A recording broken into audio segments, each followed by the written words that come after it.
ওমা কি করছো এখন? মা মাংস, তারপরে ফুলকপি, বাঁধাকপি, ধনিয়া পাতা, আদা, রসুন, কি এটা কি সবকিছু হচ্ছে দিয়ে কি? পকোড়া, আর পকোড়ার সাথে মুড়ি। মুড়ি। এই যে আমাদের মুড়ি এখানে তিনজনের নাকি এখানে কার কার আছে? তোর বাবা, তোর পছন্দ দাদা। দেখো মা তাহলে এখন এদিকে এটা কিসের পকোড়া? এর ভিতরে মাংস আছে। মাংস? হ্যাঁ। আর তারপরে হচ্ছে বাঁধাকপি এটা আছে। কি চা হচ্ছে? হ্যাঁ। ও চালের গুঁড়ো দেওয়া আছে। হুম তারপর ধনে পাতা দেওয়া আছে, কাঁচা হুম। লঙ্কা, হুম সবকিছু দিয়ে মাখিয়ে। সে আগের দিন করেছিল? হ্যাঁ। হেভি টেস্ট, খুব সুন্দর। আচ্ছা কেউ যদি এটা করে খেতে চায় তাহলে কিভাবে করবে একটু বলে দাও। ফার্স্টে কি করতে হবে?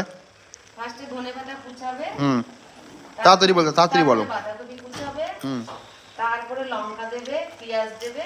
হুম। তারপরে মাংস, মানে মিক্সচার বেসন? করে রেখেছিলাম।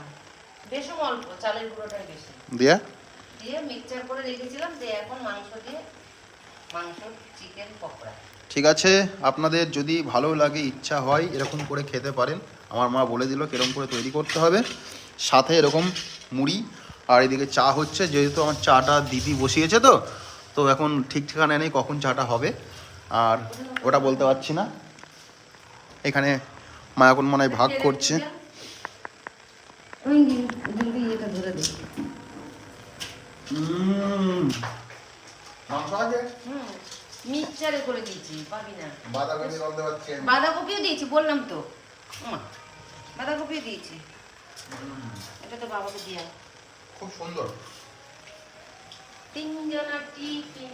দাঁড়া, হয়নি। সন্ধ্যাবেলার জন্য খাবার টিফিন। ওই একটা একটু করে। তাই তো? থ্যাংক ইউ, বাই বাই কোন দিকে? দেখার জন্য। দেখো, হাত দিতে নেই। টাটা। আর দিবি না।